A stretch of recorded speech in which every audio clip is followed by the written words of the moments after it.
Il y a un an, j'organisais des rencontres abonnés. Et un samedi, c'était en septembre l'an dernier, j'ai rencontré Ryan. Alors Ryan, c'était un étudiant qui entrait en deuxième année de prépa. Il venait d'un milieu assez modeste, il était boursier échelon 4 ou 5. Et il est entré dans une prépa en banlieue parisienne, une prépa pas très connue. Mais en tout cas, il était hyper motivé et moi j'étais trop heureux de faire sa connaissance, de le rencontrer. Parce qu'il avait vraiment un truc en lui qui le poussait et qui le motivait pour réussir ses épreuves, quoi. Donc il m'a dit, écoute Mathis, même si j'ai pas les profs de H4, j'ai pas l'exigence et tout de H4, je vais quand même me donner à fond cette année avec les cours que j'ai, avec les profs. Je vais me donner à fond, je vais travailler tous les jours, je vais me faire un super planning, je suis prêt à mettre ma vie entre parenthèses, à laisser toutes mes autres activités de côté pour bosser cette année et pour réussir ces concours, réussir ces épreuves et pour rendre mes parents fiers de moi, pour prouver à ma prépa que je suis capable aussi d'intégrer les grandes écoles, quoi. Et donc Ryan il m'a dit ça et moi j'étais à fond, je lui ai dit vas-y fonce, tu vas y arriver avec cette motivation, cette énergie et tout, tu vas le faire, quoi, tu vas le faire, t'es trop motivé, Et donc moi j'étais à fond pour lui, je croyais en lui et tout, on est resté en contact pendant l'année. Sauf que ses résultats ont été hyper décevants. Lui il visait les parisiennes, il voulait aller à HEC, il avait plein d'ambitions. Et en plus il faut savoir que pendant l'année il était major de sa classe, c'est-à-dire il était premier en économie, il était dans les premiers en culture générale, il était super fort. Et au concours, je sais pas trop ce qui s'est passé, il a eu 11 en économie, il a eu 8 en culture générale, il a eu des notes vraiment moyennes et décevantes. Et donc il était hyper deg parce que voilà, il a pas eu les parisiennes, il a pas eu les DEC, EM Lyon, il a eu Audencia mais il l'a pas eu après aux oraux. Donc il était ultra déçu de ses résultats. Et c'est pas le pire c'est qu'après, comme il a eu les résultats pendant l'été, il s'est mis à chercher une prépa pour faire sa cube. Et en fait l'été s'est fermé, donc il n'en a pas trouvé, il a trouvé une prépa juste 2-3 jours avant la rentrée, quoi. Donc situation horrible, quoi. Du coup je me suis posé une question, est-ce que ça aurait été différent s'il avait été dans une grande prépa, s'il avait été à Henri IV par exemple? Il aurait eu les cours hyper précis, il aurait eu des trucs mis à jour, il aurait vu les exigences au niveau du contenu, au niveau de la forme qui sont attendues par ces grandes prépas, quoi. Et je pense qu'il aurait été beaucoup mieux préparé pour intégrer les grandes écoles à la fin, quoi. Donc moi, pour l'aider cette année, comme maintenant c'est mon ami, je lui ai donné les fiches que j'avais de ma prépa. Mais je pense qu'on pourrait aller plus loin. Et je vais avoir besoin de vous. Je pense qu'il n'y a pas que Ryan qui est dans cette situation. Je pense qu'il y a plein de gens qui voudraient avoir des cours d'un hyper bon niveau, genre les trucs qui contiennent exactement tout ce qu'il faut pour intégrer les parisiennes, pour intégrer HEC. Parce qu'on peut trouver des trucs un peu généraux, un peu banals dans les manuels, des trucs comme ça. Et puis parfois on a un prof qui est pas très bon, qui fait pas bien le programme et tout. Du coup je pense que ce serait bien qu'on ait des fiches parfaites pour la prépa. Et j'ai réfléchi à ça. Et je me suis dit que je connaissais déjà pas mal d'étudiants à HEC qui sont les meilleurs de France dans leur matière, comme 18, 19 au concours.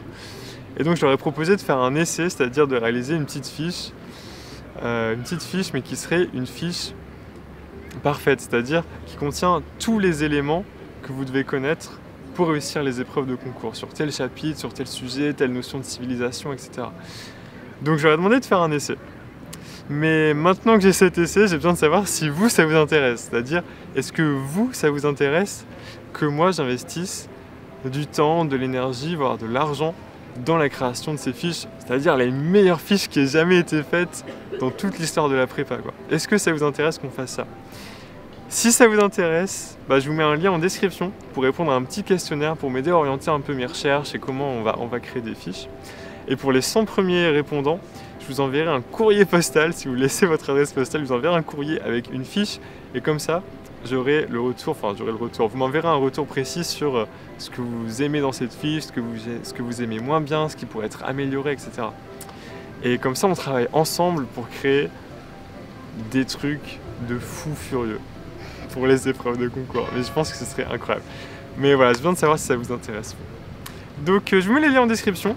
Et puis j'espère qu'on pourra faire ça ensemble, j'espère que je pourrai les présenter à Ryan et tout. Enfin voilà. Mais en attendant, comme ces fiches parfaites n'existent pas encore, et ben je vous propose de vous présenter des manuels qui peuvent vous servir pour la prépa, parce que dans tous les cas, on a toujours besoin d'un peu de manuel, d'avoir un backup sur le cours et tout.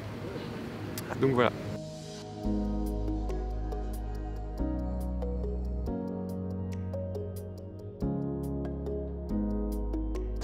Bonjour à tous, je suis avec Khaled qui va vous présenter les manuels de prépa Éco version Histoire Géo Maths Appro et qui incube actuellement à Paris.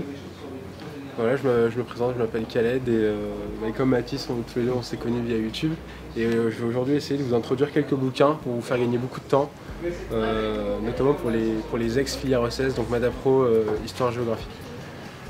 C'est parti, bah vas-y, tu veux présenter. Donc, je vais commencer par ce bouquin. Premier conseil que je peux vous donner, c'est de ne pas vous éparpiller, surtout à acheter des bouquins par région, c'est géopolitique de l'Afrique, du Moyen-Orient, etc. Ne vous éparpillez pas, je pense que c'est pas intéressant, les cours de vos profs en général sont assez bien fournis, région par région, aire par aire. Et en addition à vos cours, je pense que ça peut être assez intéressant d'acheter ce bouquin-là, qui est un recueil de citations réparti en 5 parties avec des concepts clés de la géopolitique, les États, les acteurs en jeu, les matières premières des lieux, bref, tout ce qu'il faut pour la géopolitique, et c'est des citations d'auteurs assez exotiques, et ça permettra d'apporter un plus à votre copie le jour du concours. Ok, super. Moi, je vais vous présenter les livres en économie. Alors, on a 2 à voir pour moi. Le premier, c'est Le Bréal. Le Bréal, c'est, je pense, le plus gros manuel de SH que vous pouvez trouver. Il contient beaucoup d'éléments. Bon, il y a un sommaire assez chargé. Beaucoup d'éléments, il y a tous les chapitres. Première, deuxième année, est-ce qu'il y a toutes les années? Première et deuxième année. Donc en fait, c'est un peu un backup pour le cours. S'il y a un chapitre que vous traitez un peu vite ou s'il y a des éléments que vous avez besoin de revoir, ça peut être bien d'avoir ce manuel. Le deuxième que je vous recommande, celui-ci. Économie approfondie à tout concours.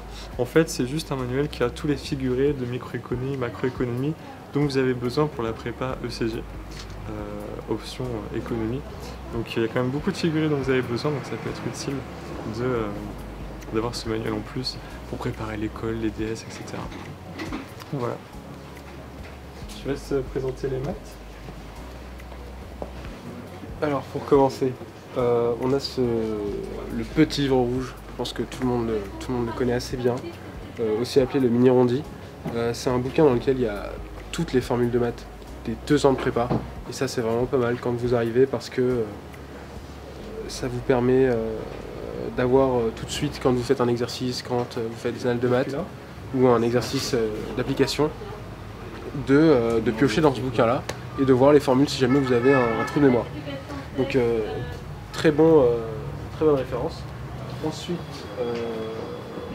voilà, on ne les nomme plus, mais les 2 bouquins rondis. Livre rouge ou rondi. Exactement. Ouais. De Maths Appro informatique, puisque maintenant il y a eu une réforme. Et ces 2 bouquins-là sont vraiment excellents, parce que vous avez une introduction avec des exercices d'application très basiques, très simples, donc qui sont accessibles à tous les niveaux finalement. Et vous avez des exercices tirés d'annales, de top 5, de top 3, dans tous les chapitres, et ça permet véritablement d'approfondir toutes les thématiques et tous les aspects qu'on aborde en mathématiques. Donc il y en a pour tous les niveaux, et surtout pour les gens qui ont un peu de mal en mathématiques, je pense que c'est une assez bonne introduction en mathématiques. En maths appliquées, je vous recommande les mêmes ouvrages, mais pour les maths appliquées, parce que je trouve que le livre rouge, c'est le meilleur ouvrage que vous pouvez avoir, avec les exercices, avec les trucs et tout. Donc même chose. Après, on m'a recommandé aussi un ouvrage que je vais vous commander, que j'ai pas utilisé. C'est celui-ci là. Méthode, savoir-faire et astuces. En gros, vous avez beaucoup d'éléments qui sont tirés d'annales parisiennes. Beaucoup de méthodes qui sont pas aussi nécessairement vues en prépa, en cours. Pas mal d'approfondissement. Et il y a plusieurs ECS qui m'ont recommandé, donc je vous le recommande aussi. Ça peut servir. Voilà.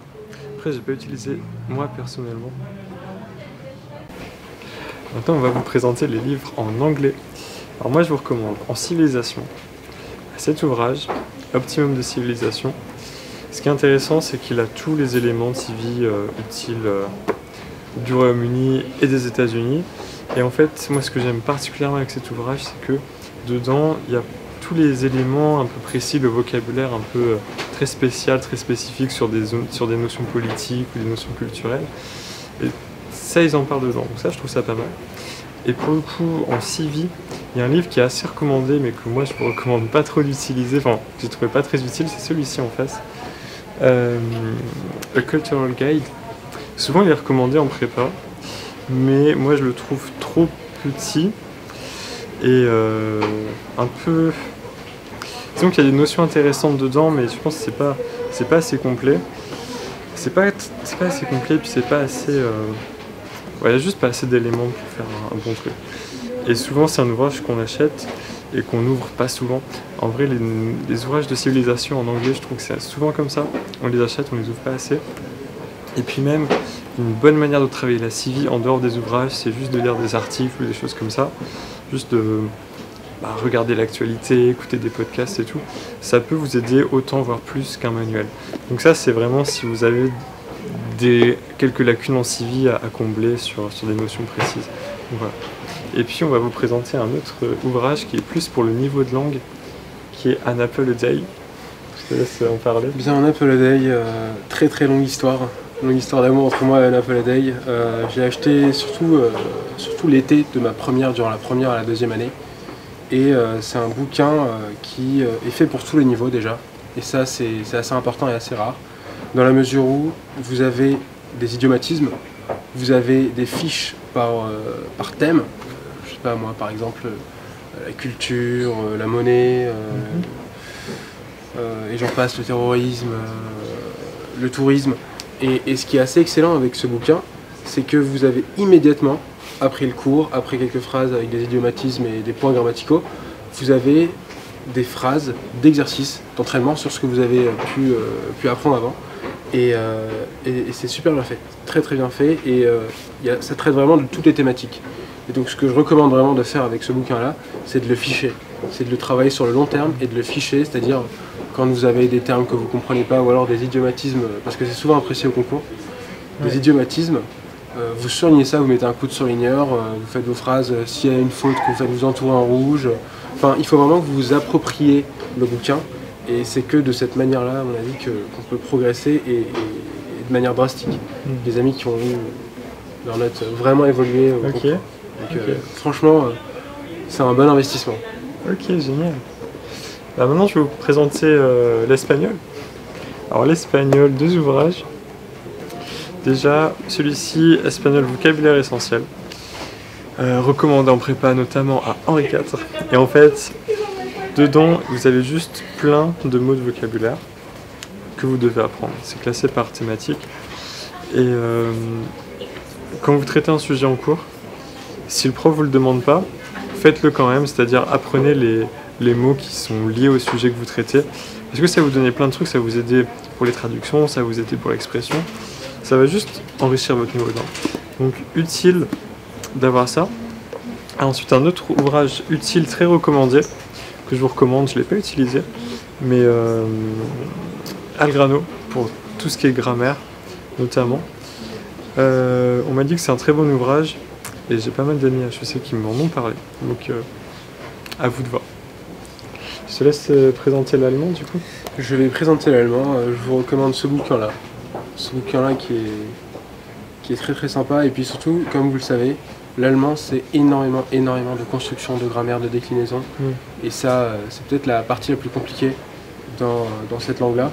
Et ce qui est très bien avec ce bouquin-là, c'est que vous avez des entraînements, des exercices d'entraînement, avec en amont des points de grammaire qui sont faits, et des exemples, et je pense que la véritable richesse de ce bouquin-là, c'est les points de grammaire, parce qu'en allemand, nous on nous demande juste de faire des phrases simples, et surtout pas de faute, quoi. Pas de faute, et à la fin, ce qui vient s'agréger à tout ce que vous apprenez finalement dans ce bouquin-là, c'est les thématiques, la santé, l'économie, les religions, vous en avez il y en a pour tout le monde. Et à la fin, les déclinaisons et des corrections.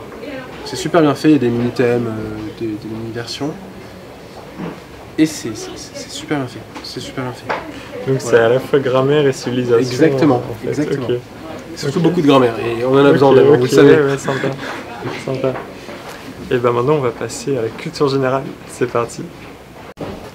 Maintenant je vais vous présenter les livres pour le thème de culture générale, le monde. Moi j'en ai pas utilisé tant que ça, mais il y en a deux que j'aime bien. Celui-ci je l'aime bien. Le monde en jaune comme ça. En fait c'est un répertoire de plein de notions qui sont liées au monde. Par exemple si je vais chercher un peu dedans, vous avez plein de termes aussi d'auteurs qui sont traités, tu vois.